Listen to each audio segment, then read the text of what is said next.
doing the first topic. Well, like, doesn't matter. But like on the email I sent you? Did you do yes, that first I got one? the notes. Okay. I'll ask the questions because you're. Oh, okay. The answers. Oh, there you go. Or both of us. And this one, if I hurry up, make sure I'm going to be in it. Am I? No, I put it, yeah, there you go. That'll do it, right? Yeah, that works. Alright, so. And. Wow, this is a great show here. We've got stuff everywhere. There you go. So this is the final video, so. Okay, that's the most So important. we're gonna say if anybody logs in here, so we say hi to them. That's right now. Instagram. That's Instagram. Facebook. And this is probably downstairs YouTube. If anybody's looking at us downstairs, we say hi. And Come let me upstairs. just turn this camera so you can see yourself. And I have myself a little bit of coffee, which I'm supposed to quit my coffee today. I already had 2 coffees today. Did you? I'm good. And hey guys, thank you. If nobody's joined, okay, we have somebody here, and we'll thank you, Viviana, for staying in this. This is different for you guys, so because I only play guitar on my Instagram. Okay. Hello everybody, welcome now to another set of amazing content that we're bringing to you, and I'm so happy, so excited to bring to you the first video. Yesterday I went on Facebook Live and I did an announcement on being able to bring content and value so you and I can relate the same way we relate over here. All of us experience, beautiful things, and at the same time we experience terrible things, and how we can learn from each other. I think that's the real content or added value. And today I have the privilege again, like all my interviews for my immigrant stories, to be with Andrea. I'm gonna say Andrea because that's the way we say it in Colombia.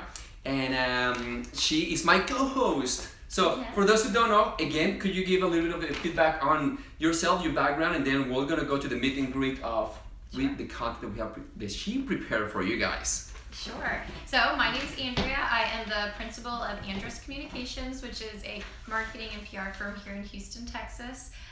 My firm predominantly works with restaurants and bars, hospitality industry, but also clients just in consumer-facing businesses. So thank you for having me. Thank you for being the co-host. And the idea, this setup is going to change. I thought it was going to be happening this weekend. It didn't. We just want to get started. Sometimes you just have to start. No, to be honest with you, thank you for being so organic, for being so relaxed, because you don't have to prepare. All you have to do is share. That's the purpose of us being over here. Even though the setup that I want here is different, because I will offer you to bring a guest, and for us to bring guests every week, so we can pick their brains and pick our brains in the same way that it can benefit your purpose of business if you're starting or if you're getting started. So today, you very quickly, could you share how you ended up in business? Sure.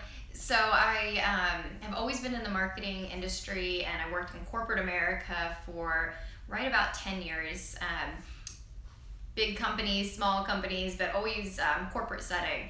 And when I hit my 10th year was also when I turned 30, and I kind of had this awakening where I thought, man, do I want to wake up when I'm 40 and still be doing the corporate grind? I loved marketing. I didn't necessarily Can you describe your corporate experience? I know it wasn't terrible, right. But what were you able to do and work, and in what industry? Sure. I worked in 3 different industries. So first off, I was in the medical industry, specifically in radiation oncology. That was really neat because I learned a lot about a topic I didn't know anything about. In order to be able to do marketing and sales, you really need to understand what you're marketing. So that was fun. I specifically was in IMRT, which is intensity modulated radiation therapy. And so MD Anderson was one of my clients, quite a few big clients around the country. And so that was a great experience. And then from there, I worked for the Houston Astros, so sports marketing. And then after that, with Landry's, which is the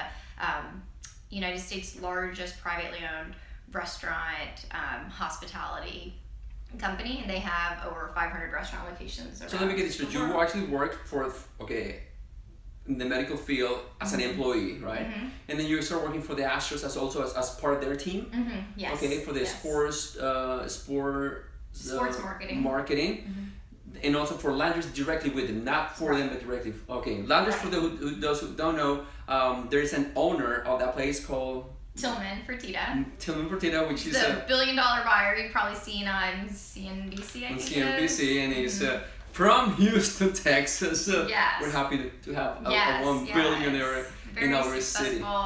You know, self-made, which I think is really neat. And the Did you ever owner get of to the meet him ever, or Astros did you ever is get to also see him? self-made. Yes, yeah, I did. So I reported to a senior vice president, and so it would go Tillman, SVP, me. Okay. And then we also had a VP of marketing. But so I would only meet with him if my SVP wasn't there. But always super nice, and it was fun to be in his presence. I'd bring him up a menu, and he would just instantly look at it and know exactly what needed to be changed without consulting anyone. Like, okay, this price we can change this by $2, this by $1. We're gonna take this off completely, and I saw this in Vegas. We're gonna add this on here, and same thing if you walked into a restaurant with him. It'd be, I can see that cobweb in the corner that nobody would have noticed. It's, you know, an inch long, but that is how his mind worked, and it was really cool to be around someone like that. Wow, so you have been, I want to quote this right here, because you have been the ability to be in close proximity to two very influential human beings on earth, not even in Houston, not even in the United States. The owner of the Astros. Yes. And then I'm pretty sure he picked up a hobby to own a baseball team out of a successful career in business, right? Right, yeah. Also self-made. He didn't make his money until he was in his 40s, I think it is, which is pretty amazing to do that. And he's, I think, in his early 60s now. So it's, anytime I'm around, I try to take it in. Mr. Tillman? I think maybe he started in his 30s, I want to say, but same thing, self-made. I mean, he didn't, you know, inherit $1 million or anything. Like some. I wouldn't want to. Right. Okay. Which is still fine. But No, it's okay. It's okay. No. I think hunger. Yeah. The hunger. There is one of the investors. You know, don't quote me on this. I think his name is Carl. He's one of the biggest investors above Warren Buffett. And then I heard his story. You know, I just went on YouTube and you know, apologies for not remember his name. I want to link it over here, but he was you can tell he's a very smart person, and then he agreed that he's a smart person, and then he said it has nothing to do with that. It's just more to do with the hard work. And then he's mentioned something that in some ways you have to be or become a little bit obsessive, not in an unhealthy way, because you know you and I could be obsessive to health, you know, in a ways, and that's supposed to be looked at as a great thing to have, you know, in your behavior. Right, but it's that point where it's exactly. Too much. So we have a couple of topics, so we can, because with me, I'm too ADD, so that's gonna be a problem. Her job is to bring the value in the content and keep me focused. Today we want to share with you, and actually Andrea decided to have these topics. And for those of you maybe on Instagram Live or YouTube, if you're probably downstairs watching this in the we co-work, the question that you wrote right here, and I don't have notes, but I'm nervous. It's my first interview like this. But today, such an important question: why? Why do you want to start or own your own business? So, how could you relate to that? What can you share? And then I'll go into the options that people may, because a lot of people here may be thinking, hey, I love to be in business. I have the desire, I have this passion, but having the safety net of my work, or I'm not old yet, you know, because that's one of the things, man, I'll take this job, I don't care. Right. When does it become important, you know? Why did you start your own business? I think it's a good topic, because there are a lot of times we're thinking, okay, I need to figure out how to make money. I need to figure out how to make money. And so that's why a lot of people start a business. It's out of figuring out, how am I going to be able to survive when I start a business, which is reasonable. It'd probably be unreasonable if that's not what you thought about. But, you know, based on my experience and a lot of the reading that I've done on other successful business owners, entrepreneurs, solopreneurs, mega millionaires, is that really figuring out something that you're passionate about and gets you excited about is how you're going to be successful. So just because you want to have a business doesn't mean you should just open any business, because if you don't have that desire to become obsessive in a positive way or put your all into it, you're only going to get so far. So I have a marketing company. If I didn't truly, even if I'm good at doing marketing but I don't enjoy it, I'm never going to be able to get to that next level of success. I think personal success as far as just being happy, but then also financial success. If you're not in it 100%, people can sniff that out and it's just not going to work. And in my experience and what I've read personally. So that's kind of what I wanted to talk about today, was starting a business, and starting a business for the right reasons, as much as I hate saying the word right, but something that you love doing. Total awareness. And I got Sebastian right here on Instagram tell us, work on what you feel passionate about. I think that's true, and I will disagree in a way. Sebastian, don't quote me this, because I believe that I'm very passionate about basketball, but I'm only 5'9". So probably I shouldn't even think about getting into it. But here's my question. And although there are players in the NBA that have been that short before, so not true. No, it's possible. Jose Altuve is like 5'4", and he's a professional baseball player, so short guys can do it too. Well, the idea is that you're able to find your best and position yourself there. So I got a question for you, business, because I know Sebastian is also an entrepreneur and in business. And then in one of the interviews for the immigrants, he told me that what he wished for artists is to have more business classes. I think that's very unique and very, very truthful, because at the end of the day, I met already people in this business, in this office space, that have told me, hey, I'm gonna downgrade, I'm gonna pause my membership because I'm gonna take a pay job until I get back, but I'm coming back. So the financial burdens, you cannot take that away. Going back to your questions, and maybe Sebastian can tell us a little bit more over here as well. There are reasons to get into the business, and don't quote me on this, young people, but I got into the marketing because I know social media, and I'm pretty good with computers, and I noticed that there's a bunch of companies that they don't even get on the computer, so they spotted an opportunity. You mentioned that there could be 3 reasons to start a business. To either you find a need for the market, you have a desire to change, a desire to for a cause. In my case, it could be a frustration of the industry, or it could be making a service or a product even better of what it is. What do you think was your motivator? So I'm going to answer it in a little bit differently of a way. Let's just talk through each one. So like the first one, finding a niche that's unmet in your market. So I'll use this example. About 30 years ago, when my parents moved from California to Florida, there weren't Mexican restaurants in Florida yet. In California, or Southern California, where they were living in San Diego, they were everywhere. So that's where my dad had this aha moment. Okay, I'm going to work in a Mexican restaurant in the kitchen on the side, learn how to do all this, and then I'm going to go back to Florida and I'm going to open up a restaurant. And it was wildly successful because A, there was no competition 30 years ago. And then B, when you're the first one doing it, even when other people come along, you've established your identity and your credibility and your brand before everyone else. So that would be an example of a brick and mortar type business that was unmet. Being the first one or the best one or both. Yeah.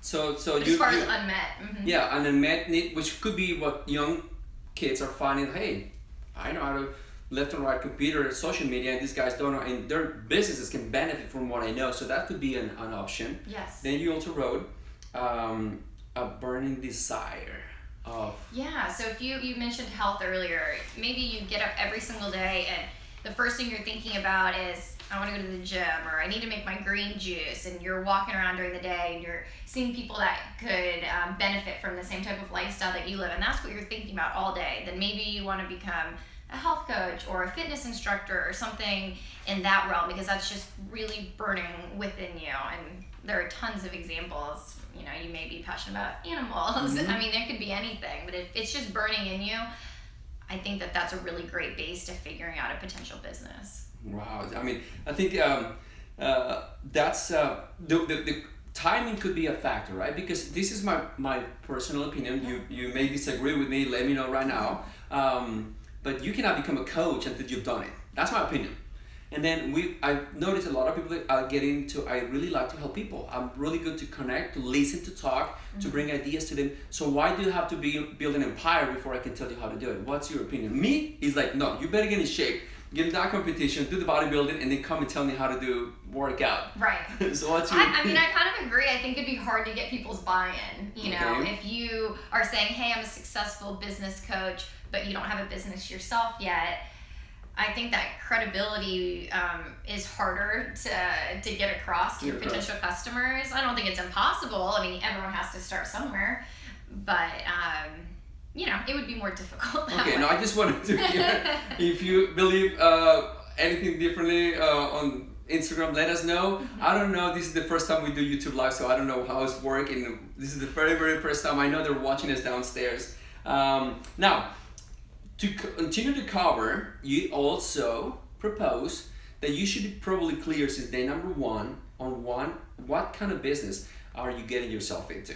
And I have to speak for another interview that I did for the immigrants. The owner of the place, Cafesa, I'm gonna say this is a beautiful coffee place right here in Washington Avenue in Houston, Texas. For those who know, he said, I don't want to have 20 coffees. I don't want to have not even 2 or 3.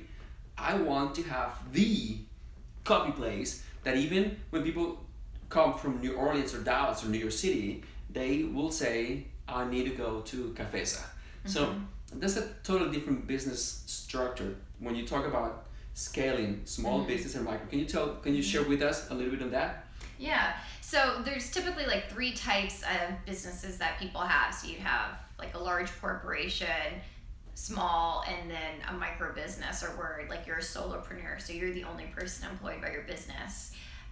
You don't necessarily have to figure this out right when you start your business. I started my business 2 years ago next month, and so I would say for probably the past year I've been thinking about this. Hey, do I want to stay small or do I want to scale? Do I want to grow? And so that's something that I think can be fluid within a business. And you're looking at your end goals. So the example that you said. What about contradictions?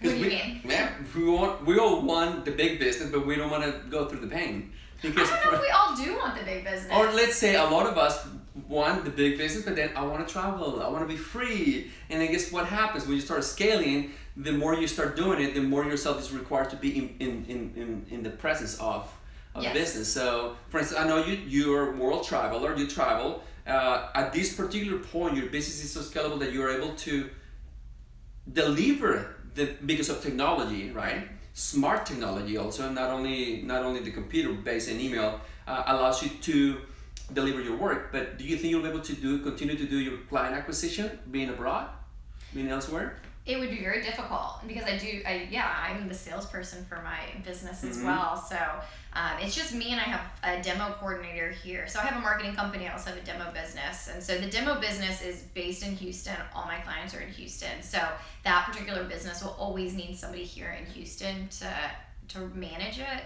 And so I do have somebody to do that, which is nice. But for me, when you say everybody wants a big business, what I'm struggling with right now is, if I decide to get bigger and take on more clients, and then I have to hire employees, I'm going to spend less time one-on-one with my clients and more time managing people, which in the corporate world, I always manage people. That's the desire, yeah. Right, and so that, I don't know, is that something that I want to do, and is that something you want to do? Do you enjoy managing people, or do you enjoy being out there in the field with your clients one-on-one? So that's... Or you're already done with that stage and you need to move forward. Maybe you need a couple more years. I want to go back to Sebastian says, I agree with the 3 reasons of starting a business. Also, I think that working on something that already exists, but making it better. So the reason... That was our 3rd.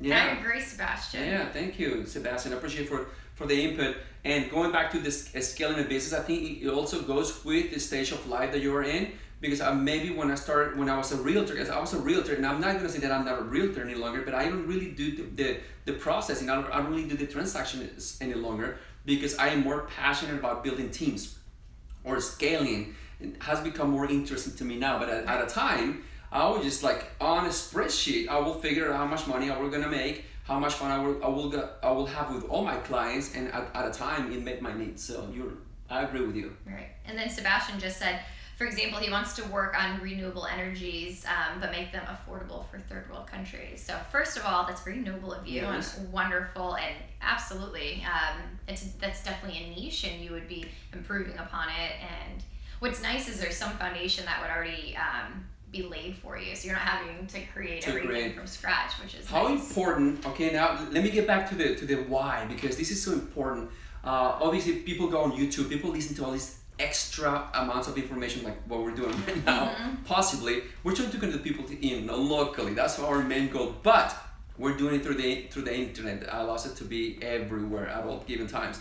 But how much of a purpose is that really important for actually what we ultimately all look for, which is a state of mind of happiness or feeling better about ourselves?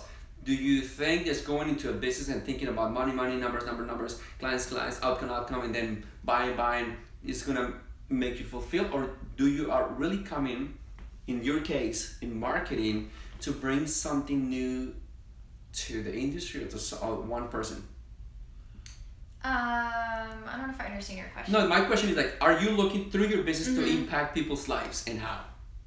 I think I'm looking to impact businesses more than individuals. Okay. Of course, they're correlated, but yeah, mine's more for business, and then I do have a niche industry that I focus on also. So I think some of that stuff can be shareable, where I can create something once and multiple businesses can benefit from it. Absolutely, and I do have ideas there. That would be more probably a product-based offering that I'd have, whereas right now I'm service-based. But I think there's definitely, once you start your business, you're going to come up with so many different ideas, and they all take time.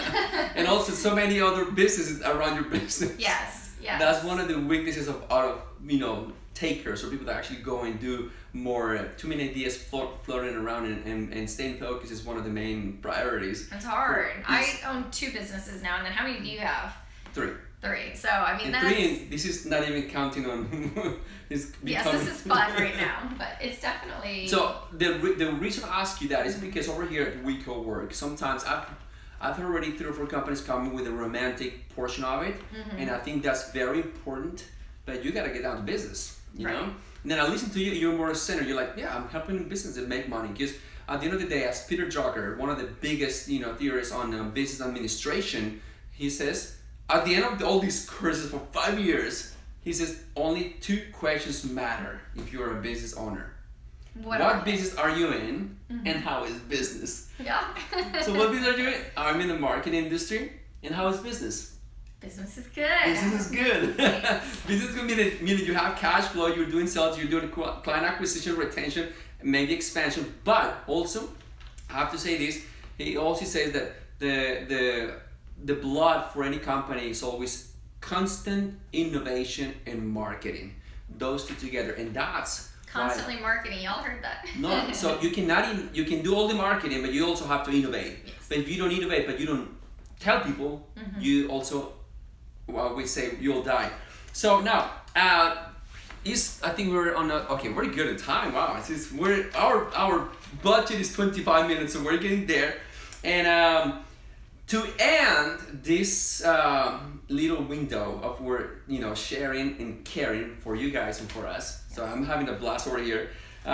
You also name or mention that it's important to understand the type of entity. It's a little more to the legal. Can you share that with us? Sure, and I'm going to go through this briefly. This might even be a whole separate topic. If y'all have interest, definitely let us know, because I know for me when I started out, I was very confused and overwhelmed by this. So there's really 3 types of businesses that you can have. So you can incorporate, you can have an LLC, a limited liability corporation, or you can be a sole proprietor. And these are all going to really affect how much you're paying in taxes, which is a big deal and was very confusing for me as a business owner. As an employee, it's so simple, but when you have your own business, there's a lot more to it. And depending on how much you earn, depends on where you want to be. So if you're I'm just going to throw out loose numbers here. Say you make $50,000 your first year in business. Mm-hmm. Based on which state you're in, it may be more lucrative to you from a tax purpose to be an LLC versus sole proprietor. And another factor in there, in addition to just taxes, is your liability. So do you have employees? If so, you definitely need to have a sole proprietorship. I wouldn't think would be the right move for you. I'm not an attorney, but you just want to make sure you have your bases covered. So incorporated businesses typically are larger. They have a board, is a typical description of somebody who chooses to incorporate. So an Inc., an LLC, or a sole proprietorship would be the three types of businesses that you can have. And each one offers different benefits depending on where you are in your business and where you see your business going. Exactly. That moves us to another topic, which is who could be your two best friends when you own an activity or a company. That means your attorney and your CPA. My CPA has been the most important person I ever hired. CPA. Don't cheap out on the CPA. And keep it close. You need a CPA. Yes. And look, to start business, to be honest with you, obviously you need to find the market, right? You have to come to the market responds to you. You can have the best attorney, the best legal advice and accountant, and it's not gonna matter. But once you do, even to begin, for those who don't know, here in the United States, you can start with a DBA, which is doing business as. It allows you to use another name so you look more corporate and whatnot. But this is like the foundation of a property, of a house. If you're thinking to do a multifamily, maybe a slab of a single family home is not gonna be enough. So you need to start thinking ahead of the curve before, and people say, no, I'll worry when that happens.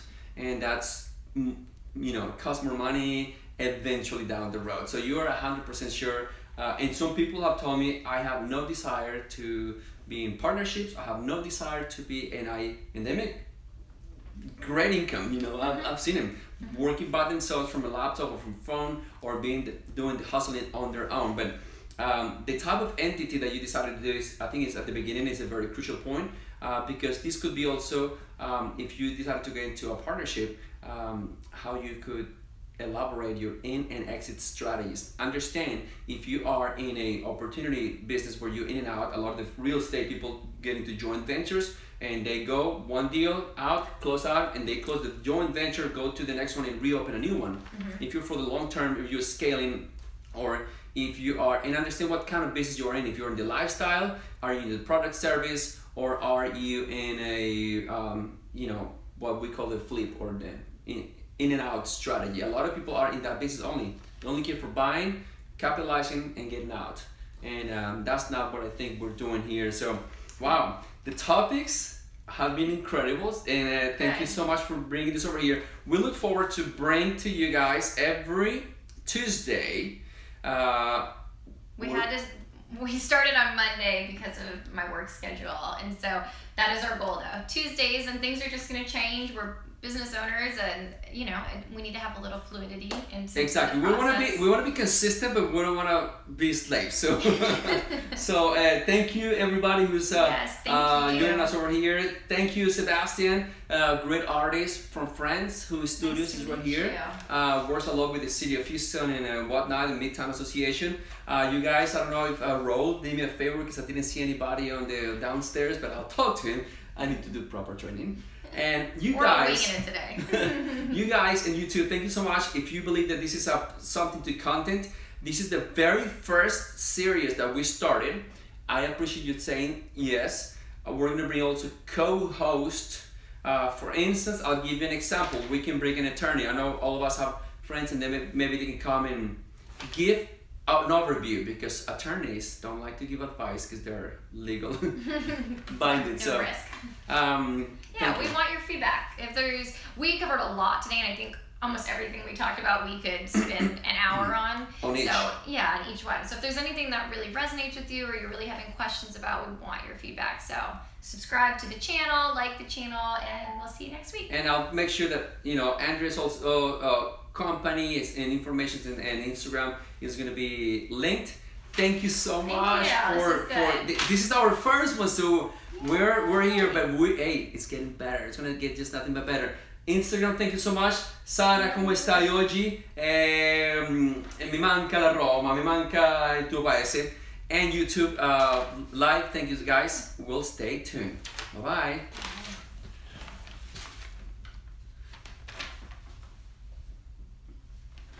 You were the last. The first one and